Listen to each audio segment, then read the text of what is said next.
Sivela ukuvokalalela mina sifumana amazizo wenu ngalomthethomlingwa ojaneleko wokusikwa kwemikhawulo yabomasipala. Lo mthetho ke wathwa thatha phambi kweParlamente ngomhla we-21 kaJune 2022.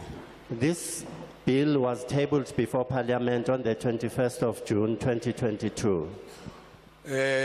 Ngokwe rules zapha eParlamente umthetho ophakanyiswayo uthi netba ufike ube sowuthunyelwa kwikomiti irrelevant. As per parliamentary procedure, when a bill is tabled before Parliament, it is then diverted or directed to a portfolio committee that is relevant.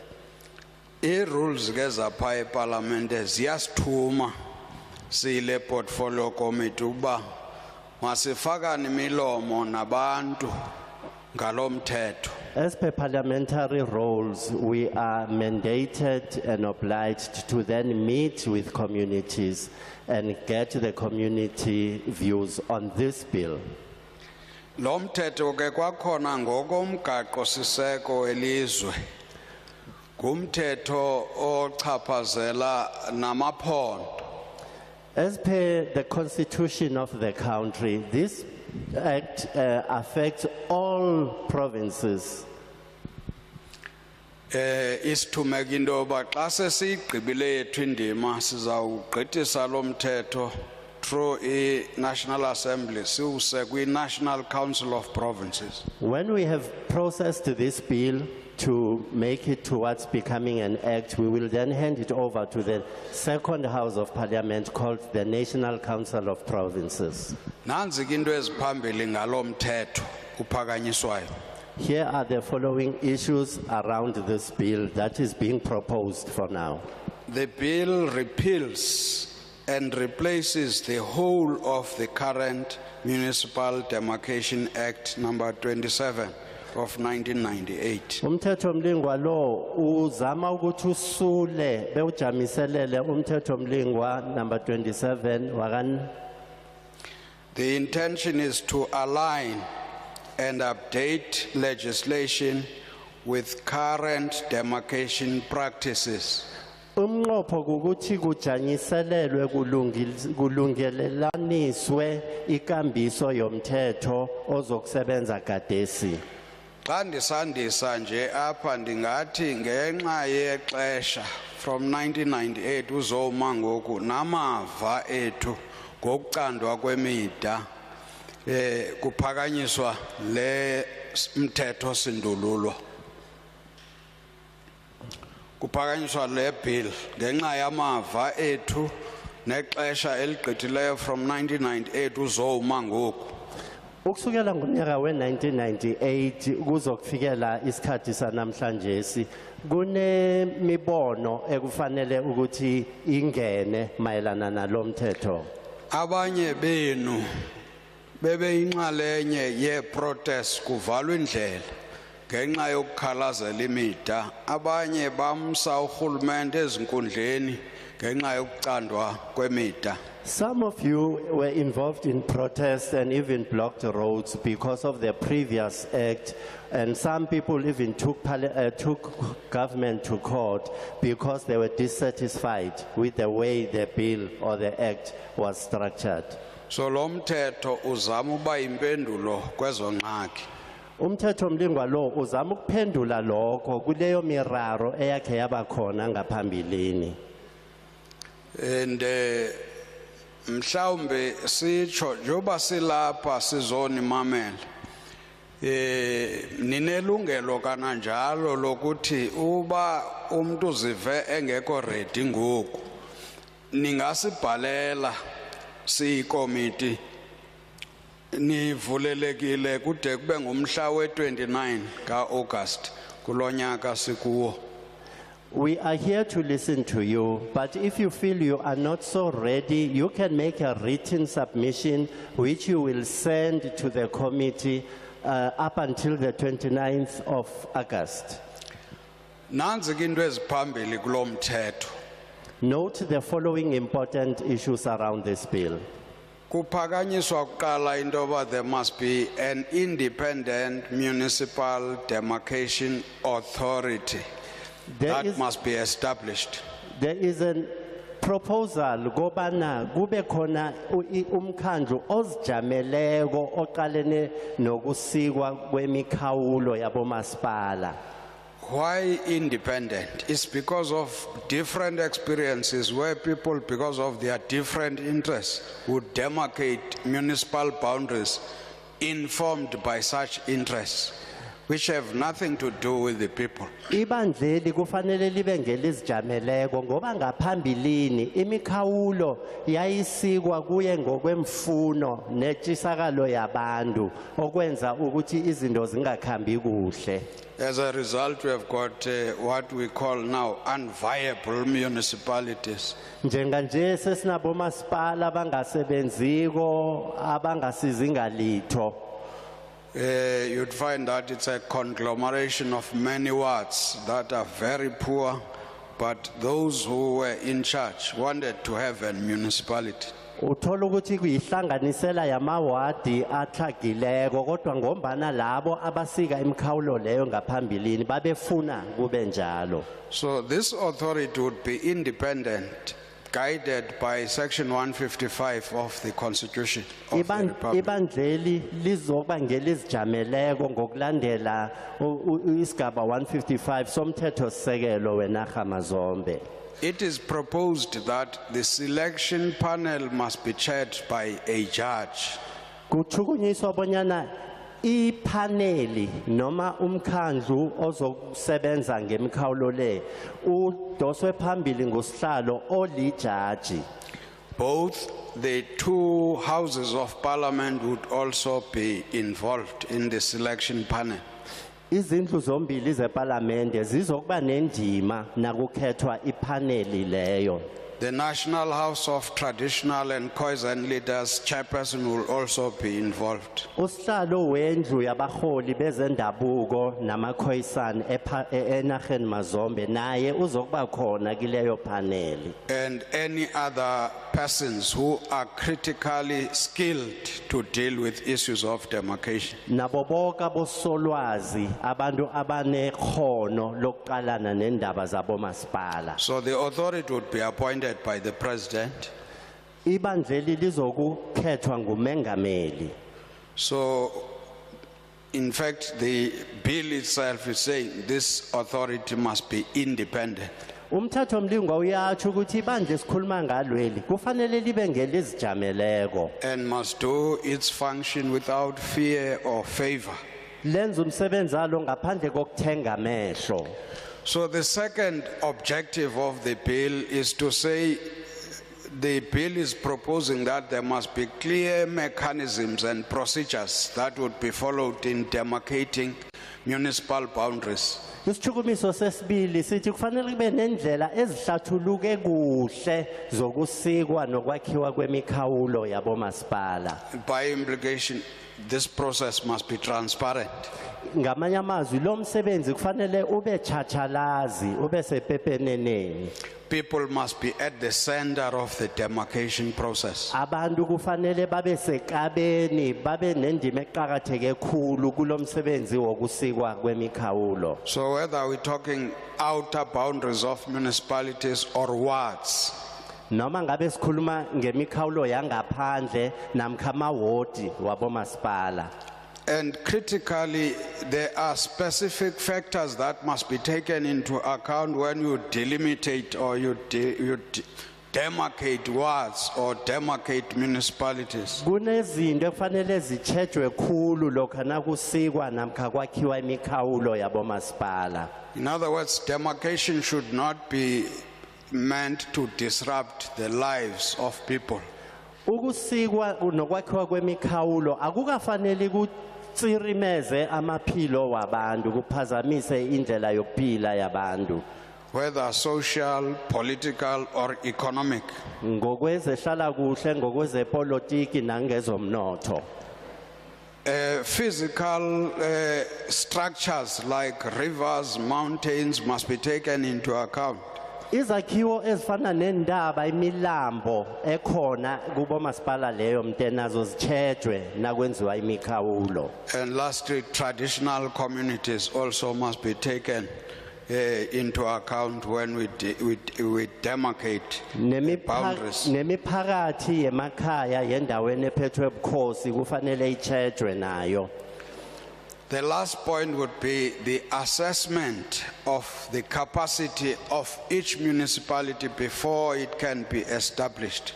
Ngaphambi kokuthi kuhlonywe umasipala kuzokuhlolisiswa ngekhono lokusebenza nokuzijamela kukamasipala loyo. In other words, it will not just be the wish of leadership that we must be a metro here. There must be specific characteristics that tell us that this area can be a metro.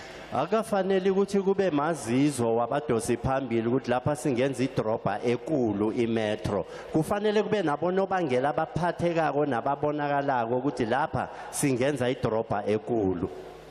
And equally local municipalities as well as district municipalities. Kanjalo nabomasipala bekhaya nabomasipala besiyingi.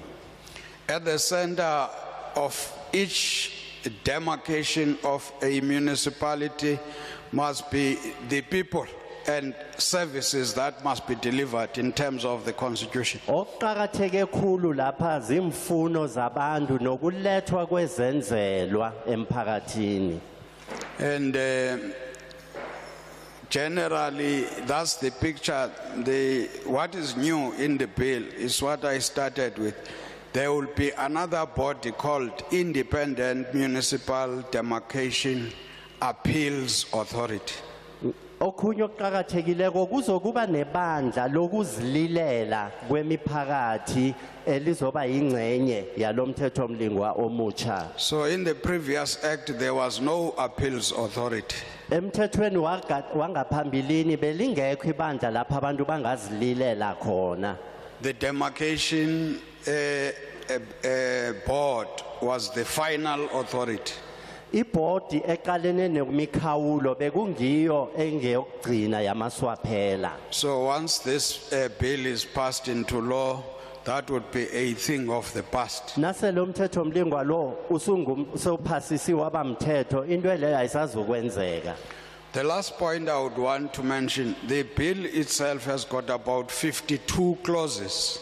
Engokugcina ngingakutsho ukuthi umthethomlingwa lo unengatshana ezimachuma 5 So obviously I can't touch all of them. Angeze ngazithinta zonke. But there's one critical clause that talks about the term that would be used to demarcate municipal boundaries. Kunesigatshana esiqhakatheke khulu esikhuluma ngesikhathi esibekiweko sokusikwa kwemikhawulo yabomasipala. It is suggested that a period of 10 years at least must be allowed for municipalities to be demarcated and allowed to stabilize, allowed to implement their plans without being disrupted. Kuchukunyiswa ukuthi okungenani akube minyaka 10 lapho kuzokwenziwa umsebenzi wokuhlonywa nokwenziwa ukusikwa kwemikhawulo ukuze kube khona ukunzinza nokuthi abomasipala bakhona ukuphumelelisa amahlelo abanawo njengabomasipala abatsha. I just thought I should raise those few things, but otherwise this is your meeting. Ngicabanga ukuthi angiletha amaphuzwana la aqhakathekileko nokho lo ngewenu umhlangano. There's a team from Parliament that's supposed to have engaged you as well to get a sense of what is in the bill. Kunesiqhema seParliamente ebekufanele ngabe sifike ngaphambilini sazonithulela ukuthi umthethomlingwa lo umayelana nani. But as already indicated, this is our first interaction with yourselves. You are still free to make submissions until the 29th of August. Njengalokho angikhe ngatsho kungokuthoma sihlangana nani nokho nisesenethuba lokuletha injukumiso ezihlolwe phasi bekube zin29 zika Rhoboyi uAugust wanonyaka. This is the way we are going to follow in this meeting. Sizokulandela nasi ikambiso ke. I will be taking hands, and as soon as I have indicated your number, you would be coming forward. When you are here, you would be allowed to speak for 3 minutes. You first introduce yourself. Ngizokuthatha izandla nasele ngikukhombile ngizokubawa uze lapha uzokhuluma unemzuzu emithathu yokuveza amazizo wakho. And if you have got any written document, you are also free to submit it to that table on my left-hand side. Nakunomhlolo onawo otlolwe phasi siyakukhombela bonyana niunikele abosolwazi bethu abakuleya tafula. And you are also expected to, when you speak, you must be able at least to help us understand whether you agree with some of the clauses that you would be mentioning or you don't agree with the bill. It would also help us to have a sense. Because as already indicated, we will be sitting as this committee on the 5th of September to discuss all the hearings and all the views that have been expressed. Singathabela ukuthi nasele uze ngaphambili uzokhuluma wazitsho ibizo lakho bewusitshele njengekomiti ukuthi uyasekelana nengatshana ezichukunyiswako namkha uzisekeli. Lokhu kuzosiza ukuthi mhla ka 5 September kukhukhula Mungu sinasele sihleli phasi njengekomiti siqale zonke imphakamiso namazizo wemiphakathi ehlukeneko sikwazi ukuthi sazi ukuthi sichingapi. I take hands now. You lift your hand and I'll give you a number. Sizonipha inombolo ukuthi ungowesingakhi ozokhuluma ulandela bani. You are number 1. You can come forward. Number 2, number 3. Let's follow that order. We expect almost 15 people. Singathabela ukuthola abantu abalithumi nahlanu. Any other hand? Abanye abafisa ukukhuluma.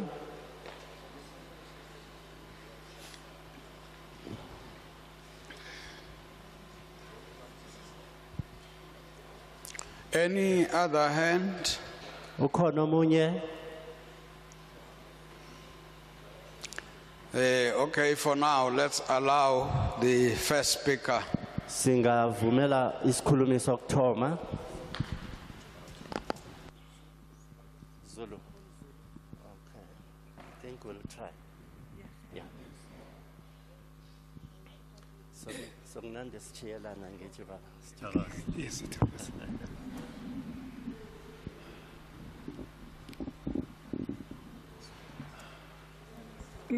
Ngiyanibingelela.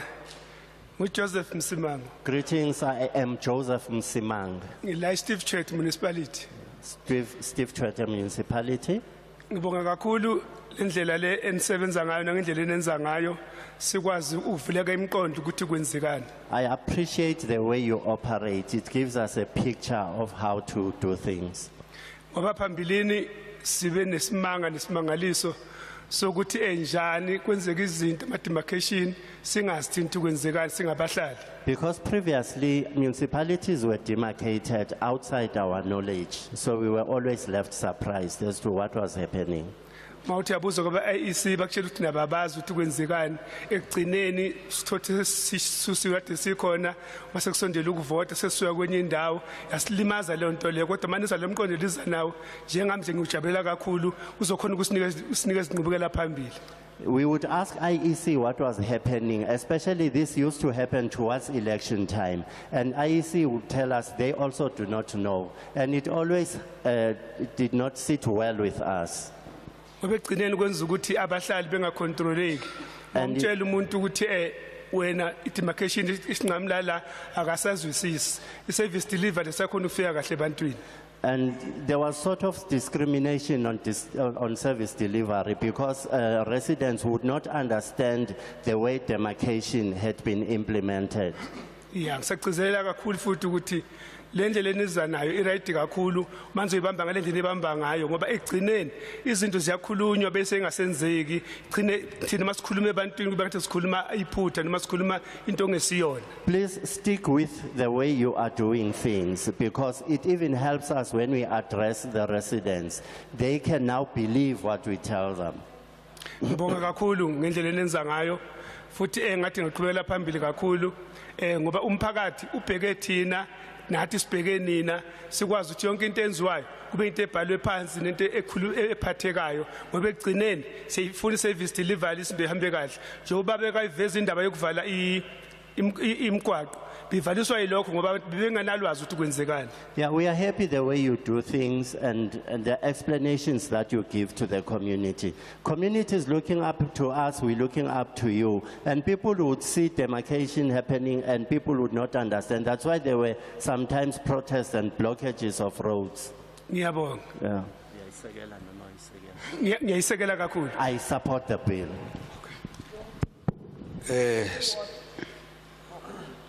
Siyabulela nathi number 2.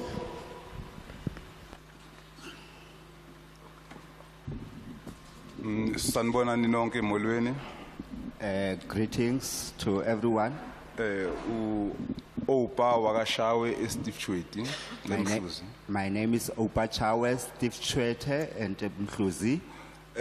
Sibonge kakhulu ukuthi nisilethele iParliament eduze ukuze sizochaza ngedemarcation sizozwa ngayo kabanzi ukuthi kwenzakalani. We really appreciate that the Parliament has come to us, to the people, to explain to us about demarcation so that we understand fully well what is happening. Ya kakhulu ngizogcila kakhulu kule lokishi engihlala kilo eMiddelburg Steve Chweti. I am going to focus on my residential area in Middelburg here in Steve Chwete. Yeah, for an example, kule section engihlala kiyo town planning yaka masipala kodwa sagcina ngedemarcation sihlanganiswa nesquatter camp indawo engakaplanwanga umasipala. Because in the ward where I am residing, it is under the municipality, but it was re-demarcated, and eventually we were put together in the ward with the place which is not well developed there. Sathi uma sesibuza iphathimandla zethu abantu onjengo councillor ukuthi kuza kanjani uma nisithatha nisimikisa kwenye nisifaka kwenye nisihlanganisa nenye demarcation nisihlanganisa nenye section ningeze emphakathini nizosichazela ukuthi senisimikisa endaweni eso. It was a confusing situation which we did not understand, and when we asked our officials as to why did they demarcate and put us under another ward without consulting us as the community. Sadis uma siwumphakathi sesihleli sizibuza ukuthi kanti uhulumene wethu usihola kanjani uma ngabe avele asithathe nje athi nina senihamba nalaba angakezanga kithi wazosichazela. We were surprised as to how is our government working with us, because he is making this demarcation without coming to us and explaining why are we demarcated to other areas. So sibonga kakhulu ukuthi nizeke lana ni ukuthi sizokhipha lokho ebekusihlupha ngaphakathi. We are very happy that the Parliament has come to us so that we can raise our concerns and our grievances. Ya kakhulu ngizoza ezenzelweni zomphakathi ngayo le demarcation. Especially I want to focus on public service delivery regarding this demarcation. Like for an example, ngiku Ward 26. The coming demarcation yangikhipha angisese ku Ward 26 sebangitshela ukuthi ngu Ward 27. Like for instance, we were at Ward 26, and when it was the area was demarcated, we found ourselves now. We were told that we were at Ward 27. And you find ukuthi kuleyo ward leyo kunalezinto lezi ama project wakamasipala. And you find that in a particular ward there are municipal projects.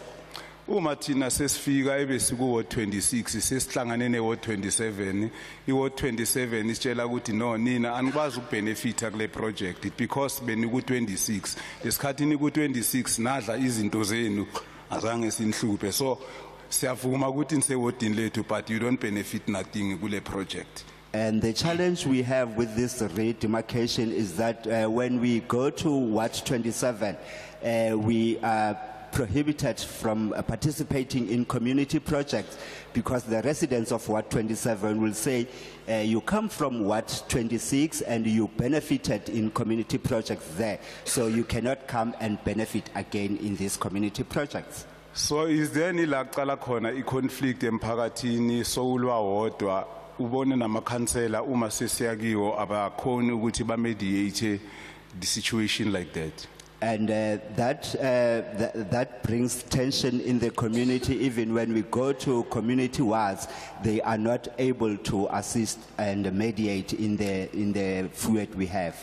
Angeke ngiphume kakhulu esihlokweni kodwa ngisesekiyo le demarcation. You find manje ngizoyenza iexample kuza kule section engihlala kiyo ngiku ward 26 kuza iproject leyo project kule ward engilo sino councillor but you find ukuthi manje uze bathi leyo project iyoranwa umuntu wakwelinye iward.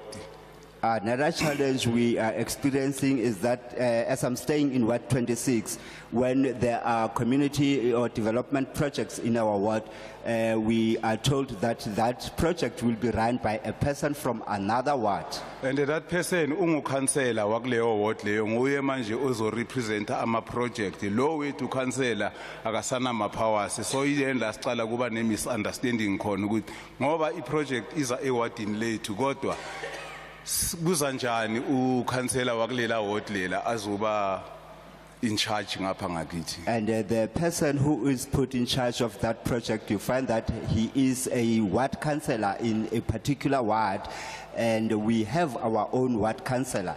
And what surprises us is how come that they put someone who is not residing in that ward to come and take over the management of those projects.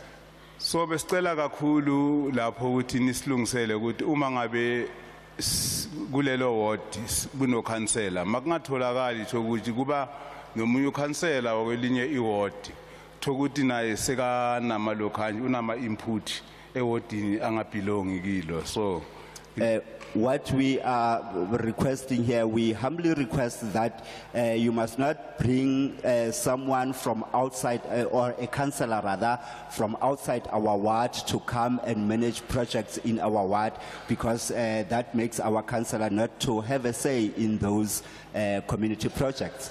Ngibonga kakhulu ukuthi ngikhiphe lokho ebekusihlupha. Ngiyacabanga ukuthi njengoba nikhona konke lokho ebekusikhathaza nizokulungisa sijabule kakhulu nibe nosuku olumnandi. Thank you very much for the opportunity we are given to raise our concern, and I hope that they are going to be attended to.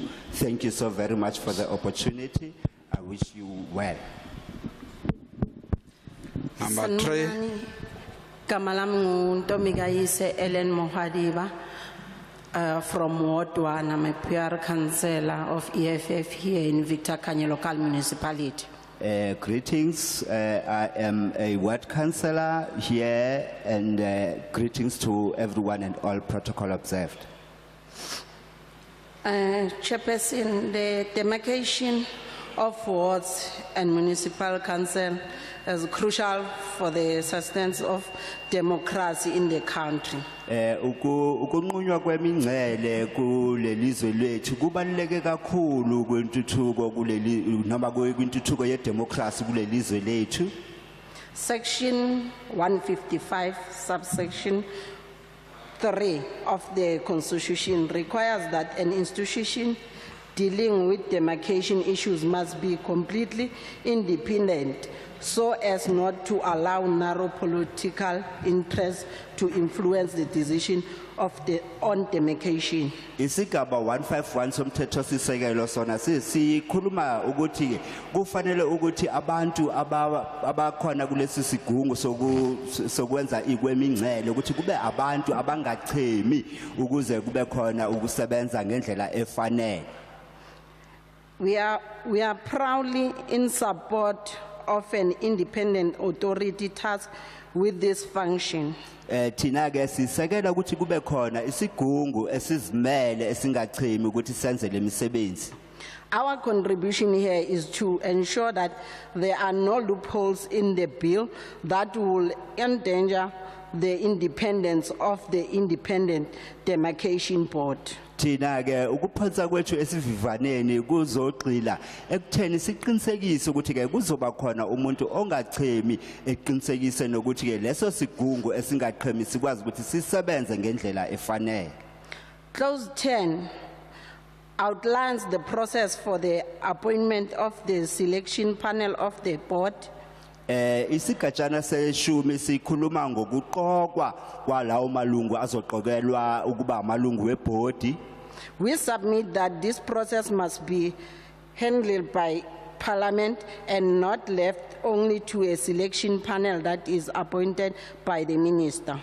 Tina besithanda ukuthi siphakamise ukuthi leli board noma lokho kuqokwa kwenziwe yiParliament kungayekelelwa nje ukuthi ke kwenziwe yilelo committee elizabe liqokwe ungqongqoshe kuphela.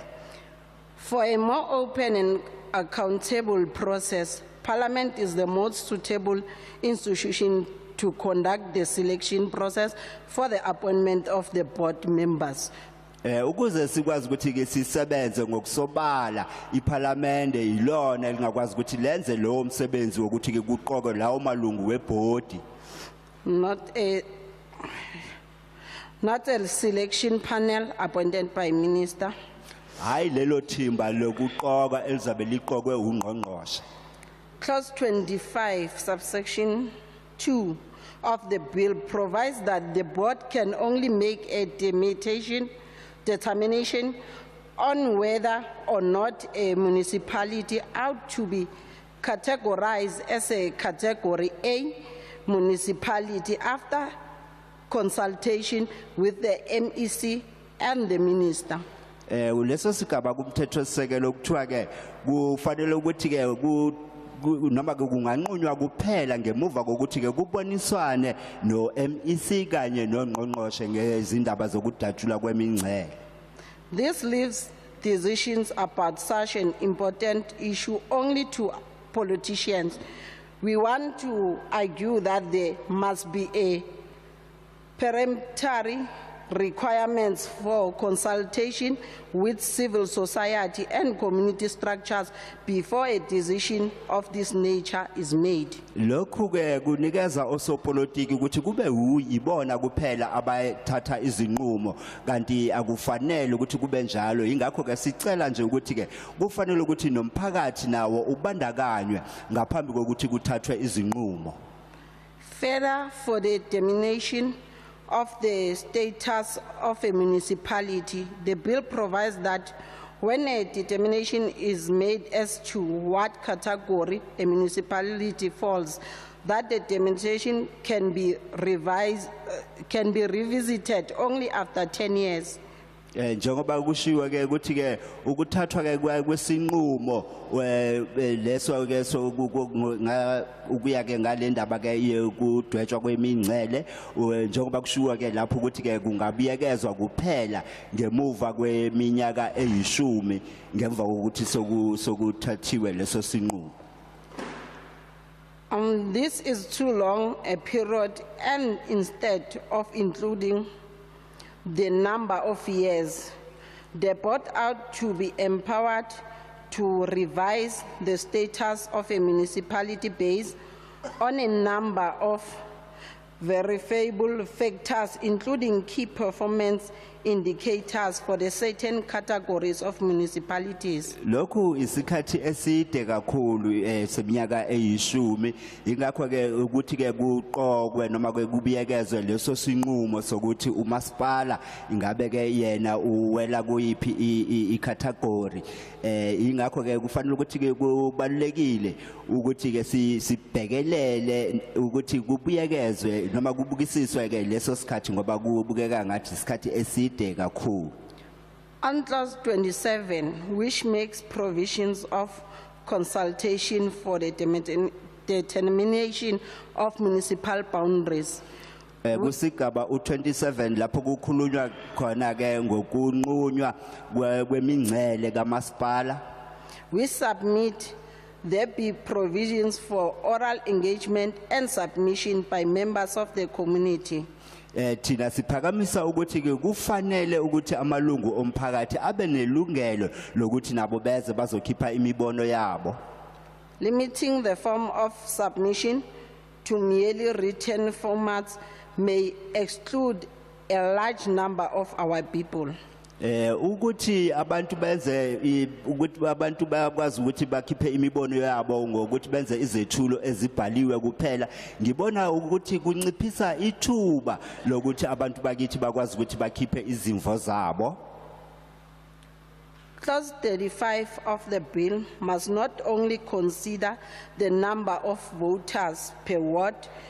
Clause 2035 akufanelanga ukuthi ke ibuke inani lalabo abavotayo ku ward ngayinye, particularly in the context of rural areas kufanele futhi kubhekelelwe ke nazo izindawo zasemaphandleni where the population is sparse. Lapho ke abantu ke basabalele khona.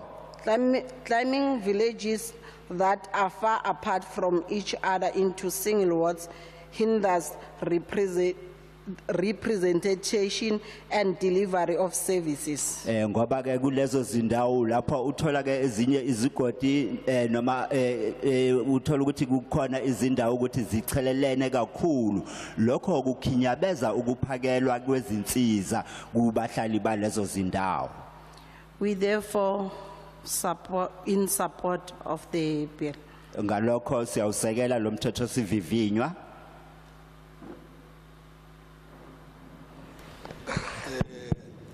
Those who might have joined us late, we are taking hands. Labo abafike ngemuva kwesikhathi sithatha samukela izandla kulabo abafuna ukukhuluma. So you are the ones who speak to us about the bill. Inina enizokhuluma nathi ngalomthetho sivivinywa. So if you want to speak, can you please raise your hands? Uma ufuna ukukhuluma sicela ukuthi uphakamise isandla sakho.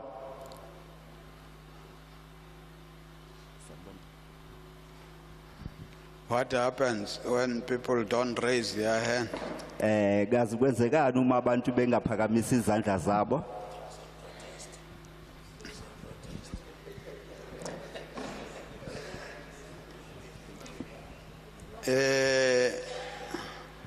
Any other hand?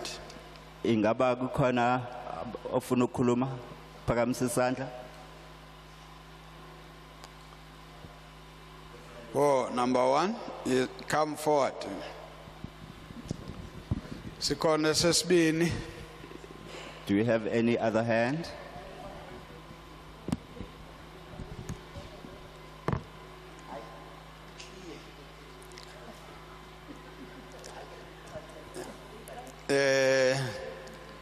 Magasi mameleke lomhlekazi kuthethe yena. We are now going to listen to the gentleman. We afford him an opportunity to speak.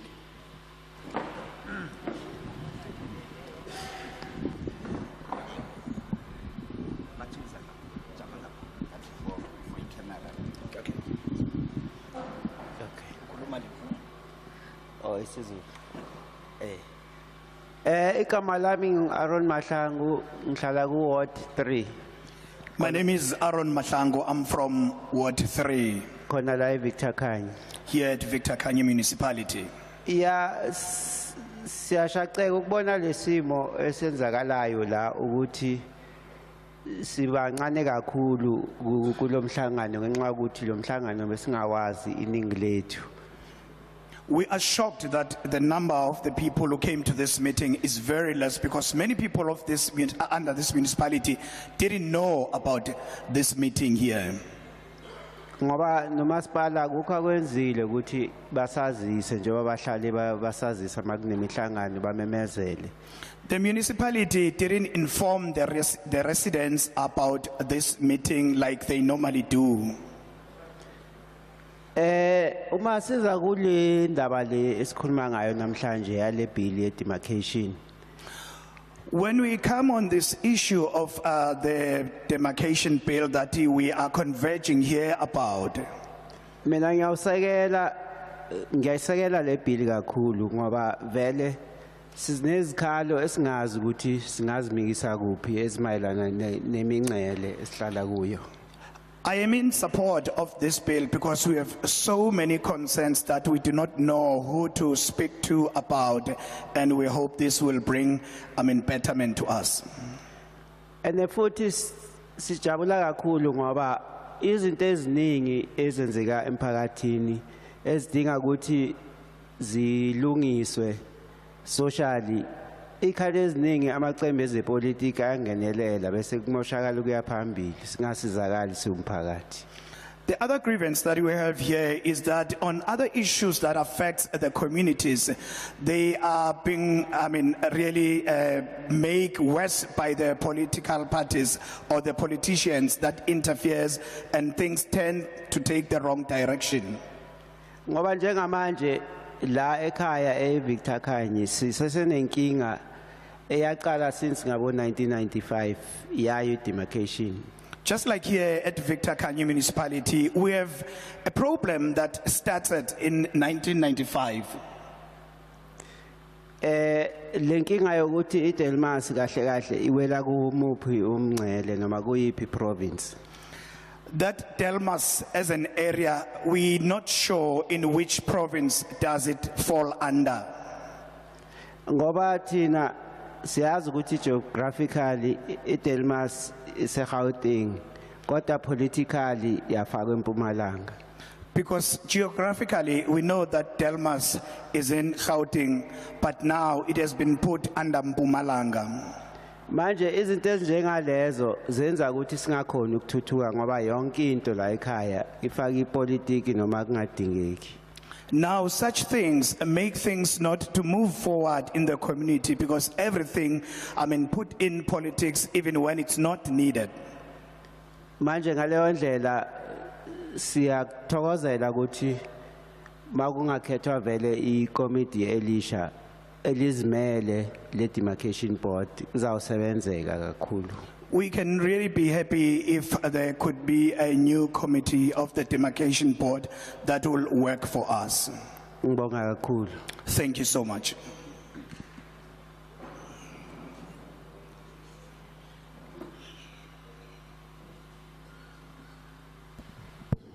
Any other hand?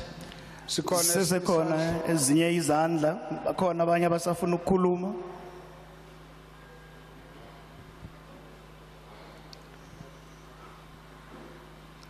Oh, ingathi ke akukho sandla sifuna ukuphakama.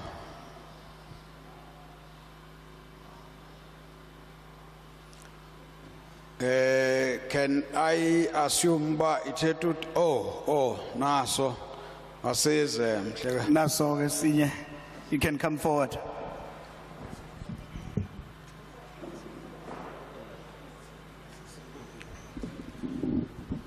Good morning, Chairperson.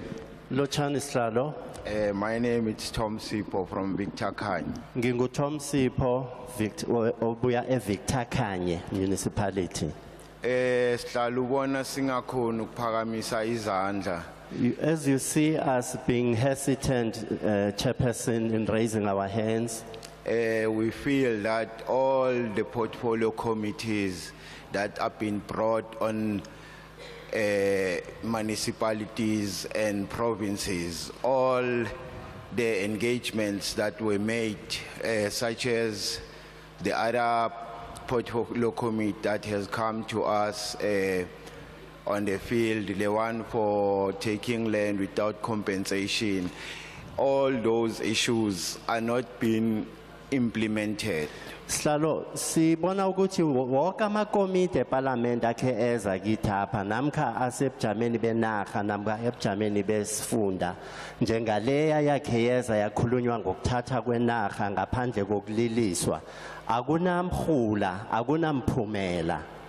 So, sifila ukuthi we are being delayed, but we support indaba yokuthi abo masipala they have to be demarcated, but only on will be demarcated nabo municipality aba viable njengoba uchazile. We support this bill. We feel that as long as municipalities will be demarcated as per the chairperson's explanation. Because last time, 2014, 2015, we make riot here in Victakani. They wanted to demarcate us with Bank. Sakhe sachakala ngo 2015 ngombana babefuna ukusihlanganisa neWheatbank thina siyi Victakani municipality. And when you check viability ye Malahleni Sihlalo, it's not good. Now uqala ubujamo bezomnotho bakamasipala weMalahleni abusibuhle sihlalo. If you check Lapiana, every residential area on electricity, no one pays electricity. And they want us to go to that municipality. Now chechako endabeni zegezi ngenza isibonelo akunamuntu obhadelako igezi bafuna kodwa ukusithatha nathi bayosithumeka kiloyo masipala.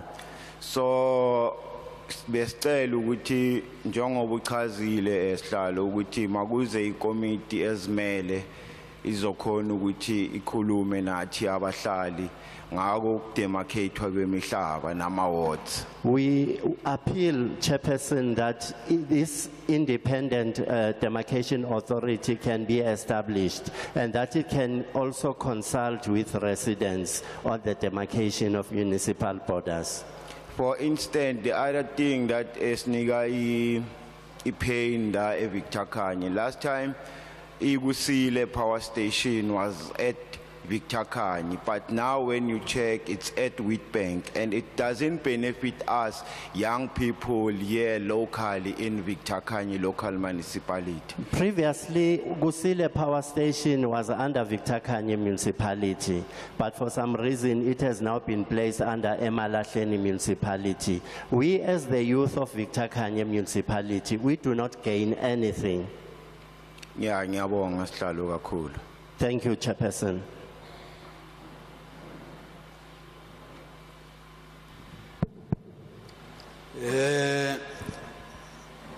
Any other hand? Sekhona esinye isandla. That's the last call now I'm making. Libizelo lamaswaphelo engilenzako leli.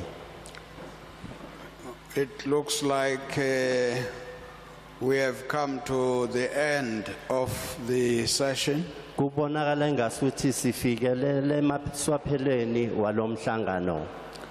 We have taken all the notes and records as indicated on the left-hand side. Sithethe wonke amazizo namaphuzu namarekhodi njengalokhu laba abahlezi kulela hlangothi basenza nabo. We have also taken notes on some of the issues that are related to service delivery. Sitshejile nemphakamiso ezithindana nokulethwa kwezenzelo emphakathini. And the general issue of demarcation that affects Delmas. Nendaba yokusikwa kwemkhawulo ethinta khulu iDelmas. Which might talk about provincial boundaries. Engathinda godu nemikhawulo yesifunda. Which is not part of the bill. Okungasiyo ke ingcenye yalomthethomlingwa. Yes, of course, the constitution and relevant bodies would be informed about that issue that was raised here. Nokho ke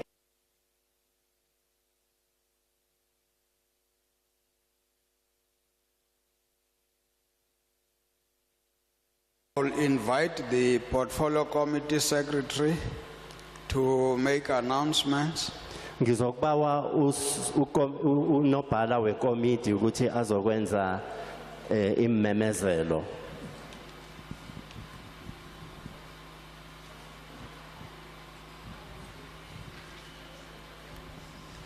Good morning, everybody. Nginlothisile nonke. Written submissions is open until 29 August 2023. Inchukumiso ezihlolwe phasi zisavumelekile ziyamkelwa bekube zin29 zikaRhoboyi to August kiwo lomnyaka. The submissions must be addressed to the chairperson, Honorable FD Kasa, Inchukumiso kufanele ziqaliswe kusihlalo umhlonishwa FD Xasa. and it must be emailed to imdab@parliament.gov.za. Zithunyelwe kulesi siphande seposo moya email imdab@parliament.gov.za.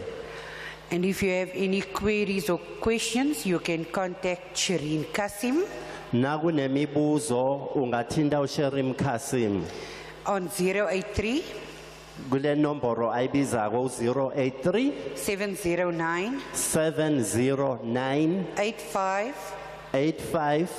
8533. Thank you very much. Siyathokoza. We've also organized something for you to eat, but because we finished early, it will only be coming later. So everybody can just stay seated for us, please. Thank you Besinhlelele very much. nokudla ngombana kumhlangano uphume emsinya kungenzeka ukudla kuthi kancane ukuladelwa siyanikhombela kwanyana nije nihlezi nilindele okuya ngethunjini. We would like to thank everybody who turned up for this session. Sithokoze wonke umuntu ophumeleleko ukuza kilo mhlangano. The session is formally adjourned. Thank you very Umhlangano ke much. ugucile sithokoze.